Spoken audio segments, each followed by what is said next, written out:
তোমাদের এইচএসসি পর্যায়ে রেজাল্ট প্রকাশ নিয়ে যে পরিমাণ মিথ্যাচার ফেসবুক ইউটিউবে আমরা দেখতে পাচ্ছি, তাতে করে অনেক শিক্ষার্থী অনেক কনফিউজ। যেহেতু তোমরা বিশ্ববিদ্যালয়ে ভর্তি পরীক্ষা দিবা বা ভর্তি হবা, তোমরা অনেকেই তথ্যগুলো জানতে চাও যে তোমাদের আসলে রেজাল্ট নিয়ে তারা করছেটা কি, এবং অনেক বিব্রতমূলক তথ্য।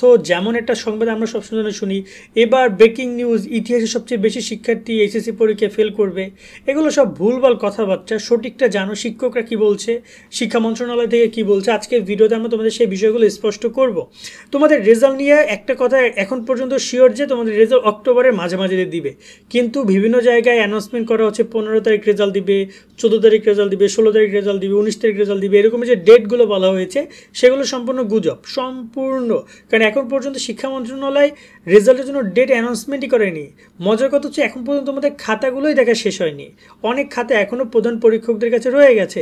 তারা সেগুলো খাতা তো পাঠাবে দূরের কথা, নম্বরই অনেকে পাঠায়নি। তো নম্বরগুলো সেগুলো সফটওয়্যার এন্ট্রি করে রেজাল্ট যখন একদম পরিপূর্ণভাবে তৈরি হয়ে যাবে বা তৈরির প্রায় শেষ পর্যায়ে, তখন তারা রেজাল্টের ডেট অ্যানাউন্সমেন্ট করবে। তো এ ব্যাপারে তোমরা জানতে পারবা ঠিক এই মাসের শেষের দিকে যে কবে তারা ফলাফল দিতে চায়। মানে এখানে আগের মতো করে এবার আর সিস্টেম নাই। আগে তো প্রধানমন্ত্রীর অনুমতির দরকার ছিল, প্রধানমন্ত্রীর উপস্থিত থাকতেন রেজাল্টের দিন, তিনি একটা ভাষণ দিতেন, ঠিক আছে। বাট এখন তো আর তা না, এখন তো অনেক তোমাদের রেজাল্ট ওয়েবসাইটে পাবলিশড হয়ে যায়, তোমরা রেজাল্টটা ভিজিট করে দেখে নাও, ব্যাস সিম্পল ব্যাপার। এবার তোমাদের জন্য এই একটা ব্যাপার, রেজাল্ট কবে দিবে আশা করি তোমরা ক্লিয়ার হয়েছো। 2 নম্বর যে বিষয়টা হচ্ছে যে বিভিন্ন জায়গায় বলা হচ্ছে আইসিটিতে অনেক ফেল, তোমাদের অনেক শিক্ষার্থী প্রায় 32%। আমি বিভিন্ন জায়গায় আমাকে পোস্ট অনেকে ট্যাগ করতেছে, অনেকে আমাকে মেনশন করতেছে, অনেকে ইনবক্সে দিচ্ছে ভাই 32% নাকি ফেল। 32% ফেল ছিল এসএসসি পরীক্ষায়। এসএসসি পরীক্ষায় 32% ফেল ছিল। সেখানে কেন ফেল ছিল? কারণ ওদের খাতা দেখার ক্ষেত্রে অনেক পরিমাণের কড়াকড়ি আরোপ করা হয়েছিল। শিক্ষকরাও তেমন কোনো গ্রেস মার্ক দেয়নি এবং ওদের স্টুডেন্টও ছিল অনেক বেশি। ওভারঅল 32% স্টুডেন্ট ফেল করেছিল, 68% শিক্ষার্থী পাস করেছে। এখন ওইটা কিন্তু তোমাদের বেলায় হবে। এইচএসসি 25 শিক্ষার্থীরা বিশ্ববিদ্যালয়ে ভর্তির প্রস্তুতির বই হিসাবে তোমরা কিনতে পারো এই 3টি বই, বাংলা ম্যাজিক, ইংরেজি ম্যাজিক এবং জিকে ম্যাজিক। এই 3টি বই মানবিক এবং বিভাগ পরিবর্তনের শিক্ষার্থীদের খুবই কাজে দিবে। এই বইগুলো অর্ডার করার জন্য তোমরা যেতে পারো নাইট 24 পাবলিকেশনের ওয়েবসাইটে। ওয়েবসাইট লিঙ্ক এবং তাদের নাম্বার আমরা দিয়ে রাখছি, সেখানে গিয়ে তোমরা চাইলে অর্ডার করতে পারো। এবং এই বইয়ের সাথে ভিডিও ক্লাসগুলো একদম ফ্রি পাচ্ছ, যা তোমার পড়াশোনাকে আরও সহজ করবে।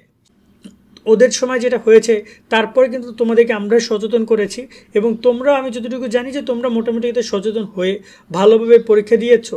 সেক্ষেত্রে হ্যাঁ, গত বছর থেকে ফেলের হার একটু হলেও বাড়তে পারে, তবে এত বাড়বে না বলে আমরা আশা করছি। যে এত খারাপ স্টুডেন্ট তোমরা না, যে একদম এত খারাপ রেজাল্ট তোমরা করেছো বা হবে, আশা করি। তবে এখানে একটা কথা, যে একটু হলেও ফেলের হার হ্রাস পেতে পারে। কেন? 2টা কারণ। একটা হচ্ছে যে বর্তমানে যে শিক্ষা ব্যবস্থা, 2 নম্বর হচ্ছে যে শিক্ষকদের মেন্টালিটিকে একটু হলেও চেঞ্জ করা হয়েছে শিক্ষা উপদেষ্টার মাধ্যমে, বা যারা শিক্ষা মন্ত্রণালয়ের কর্মকর্তা রয়েছেন, শিক্ষা সচিবগণ রয়েছেন, যারা কিনা শিক্ষা পরীক্ষা কেন্দ্রের সাথে মিটিং করেছেন, শিক্ষকদের সাথে পরীক্ষকদের সাথে মিটিং করেছে, সেখানেও একটা বিষয়গুলো আছে।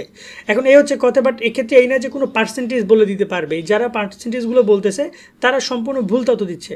একটা গেস করা যায়, একটা ধারণা বা একটা সম্ভাবনা রয়েছে, প্রবাবিলিটি রয়েছে যে পরিবর্তন হতে পারে কিছুটা তোমাদের। এবং এক্ষেত্রে অবশ্যই স্বাভাবিক 24-এর যে রেজাল্ট ছিল সেখানে ওদের রেজাল্ট একদম যে ভালো হয়েছিল তা কিন্তু না।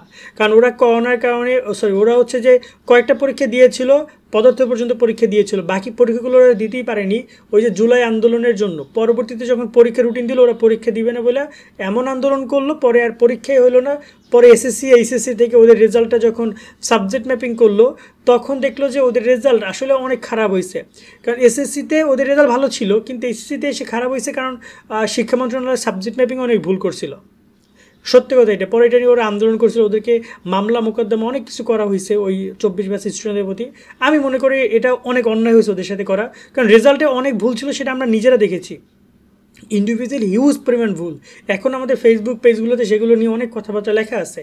এখন কথা হচ্ছে যে তোমাদের বেলায় এরকম কিছু হইতে পারে কি না আমরা আসলে ঠিক শিওর না, তবে আমরা এই সম্ভাবনা উড়াও দিতে পারবো না। তবে পার্সেন্টেজ নিয়ে যে কথাবার্তা বলা, যে এত % ফেল করবে, এত % পাস করবে, এইগুলো গুজব, এটা তোমরা শিওর থাকো। আর একটা কথা আমি সবসময়ের জন্যই বলবো, অন্যায়ের প্রতিবাদ করতে শেখো। কিন্তু মানে একটা দেখা যায় কি, 1-2জন শিক্ষার্থী যদি ক্ষতিগ্রস্ত হয় সেটা খুব চোখে পড়বে না, স্বাভাবিক, সেটা কিন্তু হারিয়ে যাবে। কিন্তু যদি একাধিক শিক্ষার্থী যদি রেজাল্ট খারাপ করে সেটা কিন্তু চোখে পড়তেও পারে। তা আমার মনে হয় যে বিষয়গুলো তাদের শিক্ষা মন্ত্রণালয় সংশোধন করা উচিত। এবং আমরা আরও একটা জিনিস জোর দাবি জানাচ্ছি এই ভিডিওর মাধ্যমে, যে শিক্ষার্থীদের আরও একটা সুযোগ দেওয়া উচিত, তাদের সাপ্লিমেন্টারি পরীক্ষাটা সুযোগ দেওয়া উচিত। এই সিস্টেমটা শিক্ষা মন্ত্রণালয় উচিত চালু করে, স্টুডেন্টরা উপকৃত হবে। এবং 1-2 মার্কের জন্য যদি কেউ একটা A+ মিস করে, একটা A+ মিস মানে তার দেখা যায় যে সে অনেক পিছিয়ে গেছে মাত্র 1 মার্কের কারণে। আসলে এই জিনিসটা অনেকটাই আমার মনে হয় গ্রেস মার্ক আগে যেমন দিত একটু দেওয়ার সুযোগ শিক্ষকদের উচিত ছিল, বা সেই সুযোগটা শিক্ষকদের শিক্ষা মন্ত্রণালয় থেকে দিলে ভালো হতো। কারণ 1 মার্কের কারণে ফেল, 1 মার্কের কারণে হচ্ছে তোমার A+ মিস, এই জিনিসটা আসলে অনেকে নিতে পারবে না, অনেকে নিতে পারবে না। আজকের মতো আমরা এখানে বিদায় নিচ্ছি। সকলে অনেক অনেক ভালো থাকবা। এই হচ্ছে রেজাল্ট নিয়ে আপডেট। আল্লাহ হাফেজ।